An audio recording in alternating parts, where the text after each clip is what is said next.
Remarquons, c'est quand Jésus approche de Jéricho, que l'aveugle recouvre la vue. Jéricho signifie lune.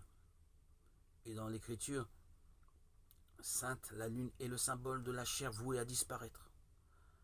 À tel moment du mois, elle décroît, symbolisant le déclin de notre condition humaine vouée à la mort. C'est donc en approchant de Jéricho que notre Créateur rend la vue à l'aveugle. C'est en se faisant notre proche par la chair qu'il a revêtu avec sa mortalité, qui rend au genre humain la lumière que nous avions perdue. C'est bien parce que Dieu endosse notre nature que l'homme accède à la condition divine. Et c'est très justement l'humanité qui est représentée par cet aveugle, assis au bord du chemin et mendiant. Car la vérité dit-elle d'elle-même, je suis le chemin, Jean 14, 6.